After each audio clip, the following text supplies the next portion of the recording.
In the vast expanse of interstellar space, humanity's presence was often negligible, a mere blip against the canvas of an infinite cosmos. Yet, that blip was about to become significantly more noticeable. The year was 2394, and Earth had finally encountered its first undeniable proof of extraterrestrial life. The first contact was not initiated through a peaceful transmission of greetings or a ceremonious meeting in the vacuum of space. Instead, it was the discovery of a bizarre artifact floating near the Kuiper Belt, an object unmistakably alien in design, made of materials not found on the periodic table of Earth. Dr. Evelyn Mercer, lead scientist at the United Nations Extraterrestrial Research Initiative, was among the first to examine the artifact. Her team had spent months studying the object, deciphering its function through a combination of X-ray crystallography, quantum dating, and speculative physics. It appears to be some sort of device, not a weapon, more like a tool, maybe a beacon of some sort, Dr. Mercer postulated during one of the many briefings held in a secure underground facility in Geneva. The artifact was cylindrical, with a complex arrangement of geometric patterns that emitted faint, pulsating lights. When active, the device sent out low-frequency signals that suggested it was once a part of a larger network, perhaps a communication or navigation system used by an alien civilization. The United Nations convened an emergency session to discuss the implications of the discovery. Countries debated the best approach to deal with the potential threats or opportunities the artifact represented. Meanwhile, a secretive branch of the military, known as the Special Technological Applications Division, STAD, saw a different potential in the alien technology. Led by General Robert Nolan, STAD began a parallel investigation into the potential military applications of the artifact. Under high secrecy, they transported it to a facility in the Nevada desert, known only to a few as Area 52. We need to understand its capabilities, reverse engineer its technology. Imagine the advancements we could achieve if we could replicate or adapt its technology for our own use, General Nolan argued in a classified meeting. After months of analysis and experimentation, the team at Area 52 had a breakthrough. The artifact was not just a beacon, it was a builder, capable of constructing complex structures at a molecular level.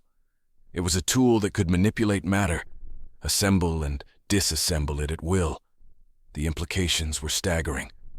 With such technology, humanity could build things that were previously considered impossible.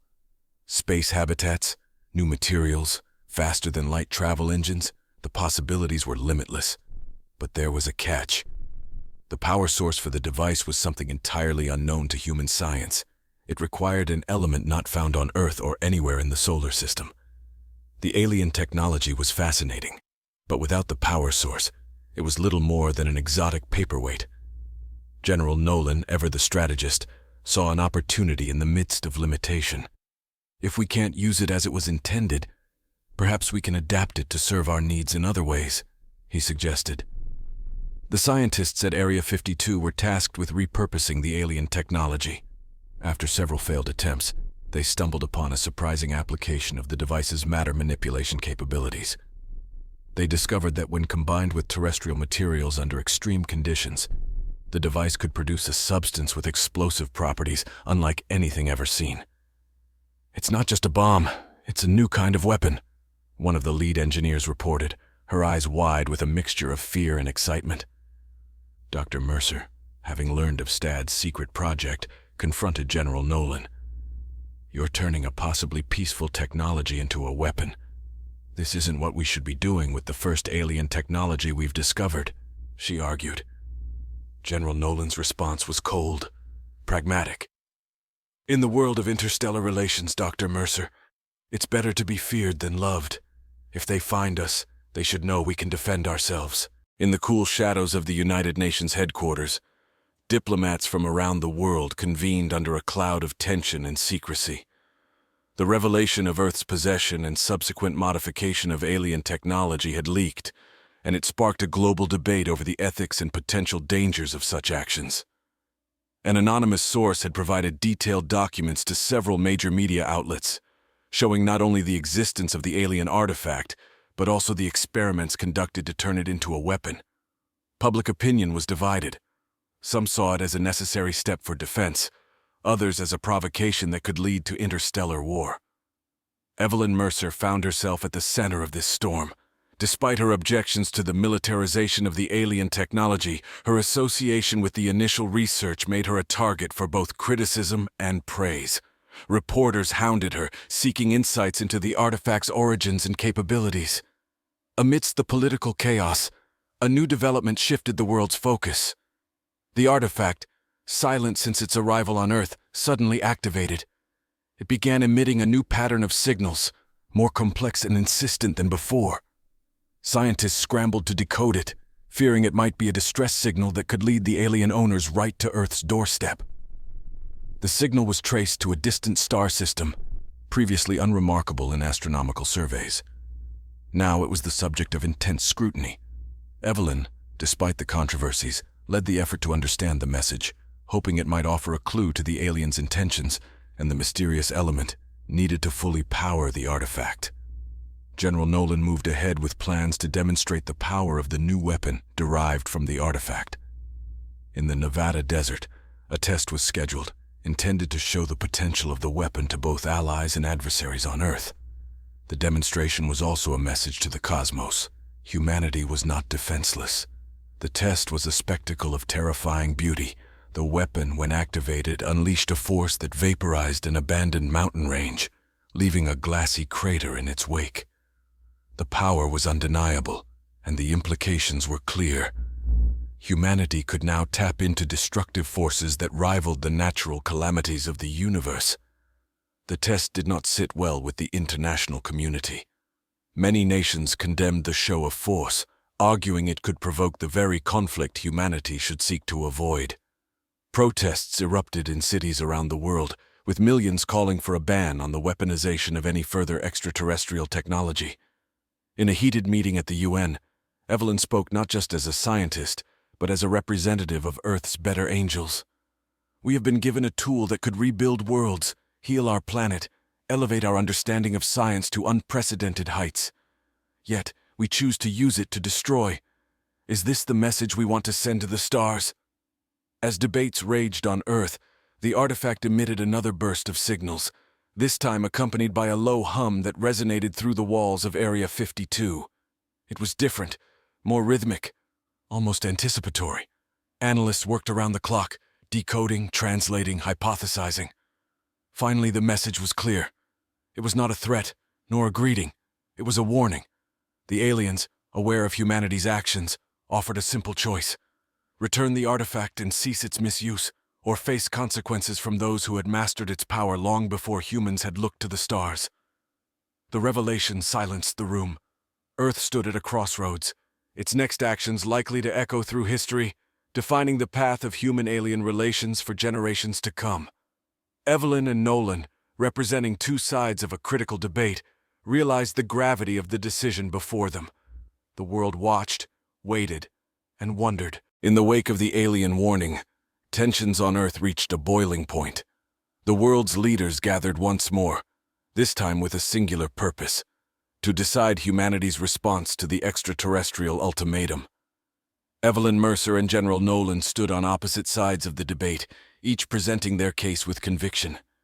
Evelyn argued passionately for the return of the artifact. We have been entrusted with a responsibility. We must show that we are capable of peace, of restraint. This is our chance to prove we can be more than our worst impulses. Nolan, however, remained steadfast. If we return the artifact, we show weakness. We have no guarantee that they won't come for us regardless. We must prepare for any eventuality. Amidst the heated discussions, an unexpected visitor arrived at the United Nations headquarters. An envoy from the Coalition of Independent Worlds, an interstellar organization previously unknown to humanity, had come in response to the artifact's activation. The envoy, a tall being with iridescent skin and eyes that shimmered like stars, introduced itself as Kalar. Kalar's presence stunned the assembly into silence. It spoke with a voice that resonated within the minds of all present. We are aware of the choices before you. The artifact you possess is a relic of our ancient past, a tool of creation and destruction. It was never meant to be used as a weapon. The envoy explained the origins of the artifact, describing a time when their civilization faced a similar crossroads. They had chosen peace, harnessing the technology to build wonders and explore the galaxy. But they also understood the temptation of power and the consequences of its misuse. Evelyn saw an opportunity in Kaler's presence. "Can you help us understand the artifact better? Guide us in using it for the greater good?" Kalar nodded. "We are willing to share our knowledge, but first, the weapon you have created must be dismantled. Only then can trust be built." The UN voted and, by a narrow margin, decided to comply with the envoy's request. The dismantling of the weapon was to be overseen by a joint team of international scientists, with Evelyn at the helm. General Nolan, though dissatisfied, agreed to cooperate, recognizing the importance of unity in the face of potential alien scrutiny. As the dismantling proceeded, Kaler provided insights into the artifact's true capabilities. It could indeed manipulate matter on a molecular level, but its potential for creation far surpassed its capacity for destruction. With proper understanding, humanity could revolutionize its technology, medicine, and infrastructure. News of the cooperation spread, and for the first time in months, there was a glimmer of hope. The public, initially skeptical of alien intentions, began to see the benefits of peaceful collaboration. Protests turned into celebrations as the weapon was safely decommissioned. Kaler's knowledge proved invaluable. The artifact's power source, an element known as Ethereum, was revealed to be rare, but not impossible to find. Kaler shared the locations of several nearby star systems where the element could be harvested safely. This information opened the door to future space exploration and resource acquisition. In a remarkable turn of events, Evelyn and General Nolan found themselves working together. They spearheaded an initiative to develop non-military applications for the artifact's technology. Medical nanobots, pollution-cleaning machines, and advanced space habitats were just a few of the projects that emerged from their collaboration. Humanity's newfound knowledge brought about a renaissance of science and discovery. With Kaler's guidance, Earth joined the coalition of independent worlds, forging alliances with other civilizations and learning from their experiences. The artifact, once a symbol of potential conflict, became a beacon of hope and progress. Despite the optimistic outlook, the memory of the weapon remained a sobering reminder of the fine line between creation and destruction. Humanity had taken its first steps into a broader universe, aware of the responsibilities that came with such advancements. Evelyn often reflected on the journey, grateful for the path they had chosen. She knew that the future would bring its own set of challenges, but with wisdom and cooperation, humanity could rise to meet them. As Earth's place in the galaxy was secured, one question lingered. What other wonders and mysteries awaited among the stars? Evelyn Mercer gazed out at the stars from the command deck of the UNS Unity, the first of Earth's starships designed with alien technology. The journey to the Ethereum-rich star system was a culmination of years of effort and cooperation between Earth and the coalition of independent worlds. As the ship neared its destination, Evelyn felt a mix of anticipation and pride. General Nolan, now an advocate for peaceful exploration and defense, stood beside her. Their collaboration had blossomed into a genuine partnership. "It's hard to believe how far we've come," he remarked, his eyes fixed on the distant glimmer of their target system. "Indeed," Evelyn agreed. "It's a testament to what we can achieve when we work together." The Unity entered orbit around a planet lush with Ethereum deposits. Kaler, who had accompanied the expedition, provided guidance on how to safely extract the element without harming the ecosystem. The planet, named Harmonium, was a verdant world teeming with life, a stark contrast to the barren landscapes humanity had initially imagined. As the extraction operations commenced, Evelyn received an urgent transmission from Earth. The message was fragmented but clear. An unknown alien fleet was approaching the solar system. Fear and uncertainty rippled through the crew. Was this a new threat or a misunderstood approach? Kalar, sensing the anxiety, offered reassurance. "Not all encounters are hostile. We must establish communication and seek understanding."